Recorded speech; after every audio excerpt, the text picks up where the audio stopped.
नमस्कार सर्वांना. सर्वप्रथम श्री स्वामी समर्थ. जय जय स्वामी समर्थ.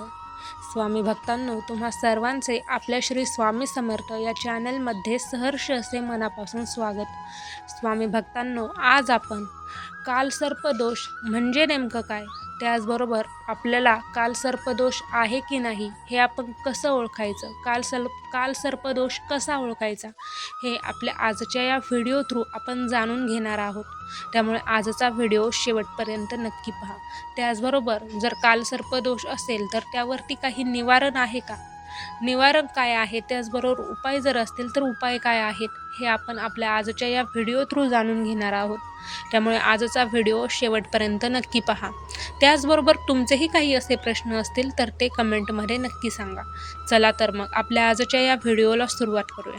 आता पहा, ज्योतिषशास्त्रानुसार जेव्हा कुंडलीतील सर्व 7 मुख्य ग्रह म्हणजेच त्यात सूर्य, चंद्र, मंगळ, बुध, गुरु, शुक्र आणि शनी, राहू आणि केतू या 2 छाया ग्रहांच्या एकाच बाजूला येतात, तेव्हा कालसर्पदोष हा निर्माण होतो. यात राहूला सापाचे तोंड आणि केतूला सापाची शेपटी मानले जाते, ज्यामुळे सर्व ग्रह त्यांच्या विळख्यात अडकल्यासारखे वाटतात. त्याचबरोबर आता आपल्याला कालसर्पदोष असेल तर तो आपण कसा ओळखायचा, किंवा त्याची काही लक्षणे काय आहेत की जेणेकरून त्या लक्षणांवरून आपल्याला कालसर्पदोष आहे की नाही हे आपल्याला ओळखता येतं. चला तर मग पाहूयात. तर पहा, कठोर परिश्रम करूनही कामात यश मिळण्यास विलंब होतो किंवा अडथळे येतात. हे पहा, तुम्ही मेहनतही घेताय पण तुमच्या त्या मेहनतीला यश मिळण्यास विलंब होतो किंवा यश मिळण्यासाठी खूप सारे अडथळे येतात, अडचणी येतात आणि जीवनामध्ये सतत संघर्ष हा सुरूच असतो. संघर्ष हा संपतच नाही आणि सारखे अडथळे, अडचणी, कितीही मेहनत घेतली तर त्या मेहनतीला फळ नाही. त्याचबरोबर यश जे आहे तर त्या यशापर्यंत पोहोचण्यास अनेक अडचणी, अनेक अडथळे हे येत असतात. हे पहिलं लक्षण किंवा हा पहिला परिणाम. त्याचबरोबर दुसरं म्हणजे व्यवसाय. तुम्ही जो व्यवसाय करत आहात त्या व्यवसायात वारंवार नुकसान तुमचे होत राहते. त्याचबरोबर जी तुमची आर्थिक स्थिती आहे ती स्थिती जी आहे त्या स्थितीमध्ये स्थिरता लाभत नाही. म्हणजेच थोडक्यात सांगायचं झालं तर आर्थिक समस्या या तुमच्या आयुष्यामध्ये निरंतर चालू राहत असतात. जो काही व्यवसाय असेल किंवा जे काही तुम्ही करत आहात त्यामध्ये वारंवार तुमचे सारखे नुकसान होत राहते. जी आर्थिक समस्या आहे त्या आर्थिक समस्याही उद्भवत राहतात. आर्थिकरित्या खूप अडचणी येतात. त्याचबरोबर आर्थिक परिस्थितीमध्ये म्हणजे आर्थिक बाबींमध्ये स्थिरता ही लाभत नाही. त्याचबरोबर तिसरं म्हणजे कुटुंबात वाद होणे किंवा विवाहामध्ये अडचणीने. हे पहा, जे आपलं कुटुंब आहे त्या कुटुंबामध्ये शांती अजिबात राहत नाही. म्हणजे सांगायचं झालं तर थोडक्यात वादविवाद हे होत राहतात, एकमेकांमध्ये वादविवाद होत राहतात. त्याचबरोबर घरामध्ये विवाह जमण्यामध्ये खूप साऱ्या अडचणी येतात. जर जमला असेल तर मोडूही शकतो किंवा एकतर जमतच नाही, खूप अडचणी येतात, खूप अडथळे येतात, या साऱ्या गोष्टी. त्याचबरोबर कौटुंबिक कलह हा आपल्या घरामध्ये सारखा चालू राहत असतो. तर यावरूनही आपण ओळखू शकतो की आपल्याला कालसर्पदोष असू शकतो.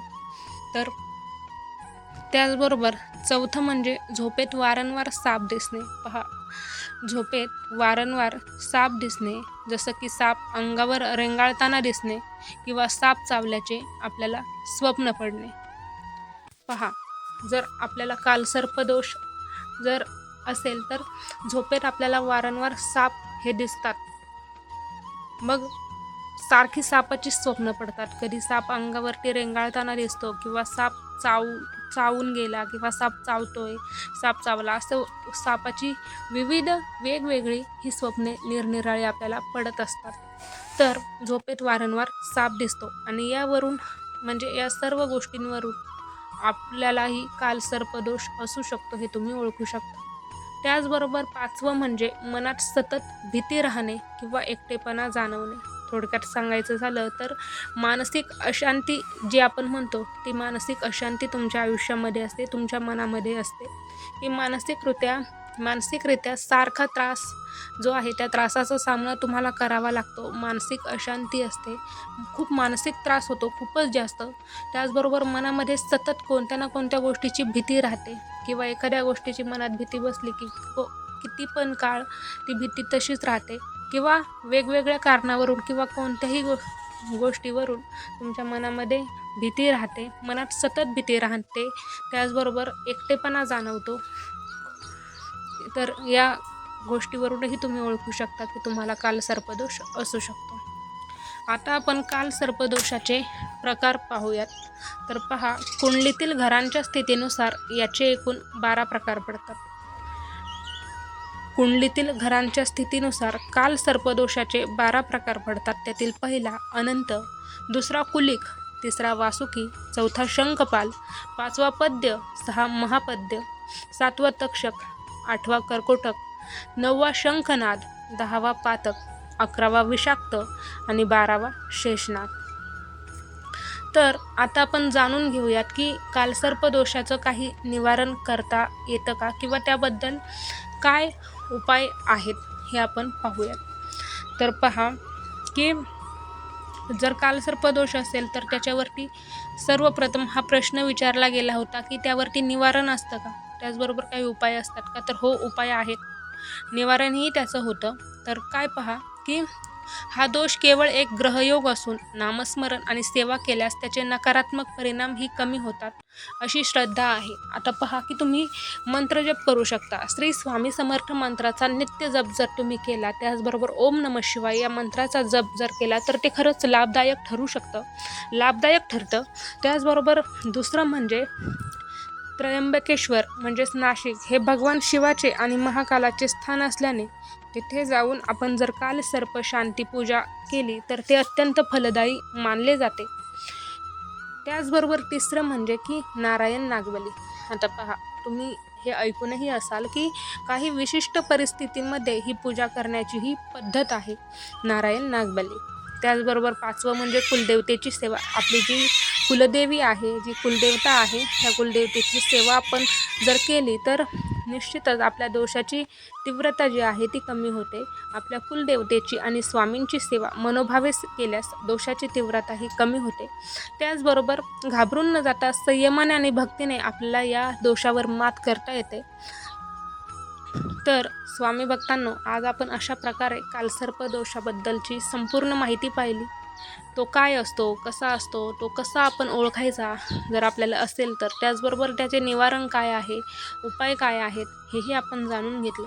तुम्हाला आजचा व्हिडिओ कसा वाटला, त्याचबरोबर तुमचेही काही असे प्रश्न असतील तर ते नक्की कमेंटमध्ये सांगा. त्याचबरोबर पहा, कालसर्प दोष जरी असला तरी आपण जर आपल्या कुलदेवतेची, आपल्या आराध्याची सेवा केली तर त्या दोषाची तीव्रता ही कमी होते आणि खरंच आपली कुलदेवी किंवा कुलदेवता आपल्याला काही ना काही मार्ग नक्की दाखवून देतात की जेणेकरून या दोषातून आपली सुखरूपपणे सुटका होते आणि आपण सुटकेचा श्वास घेऊ शकतो.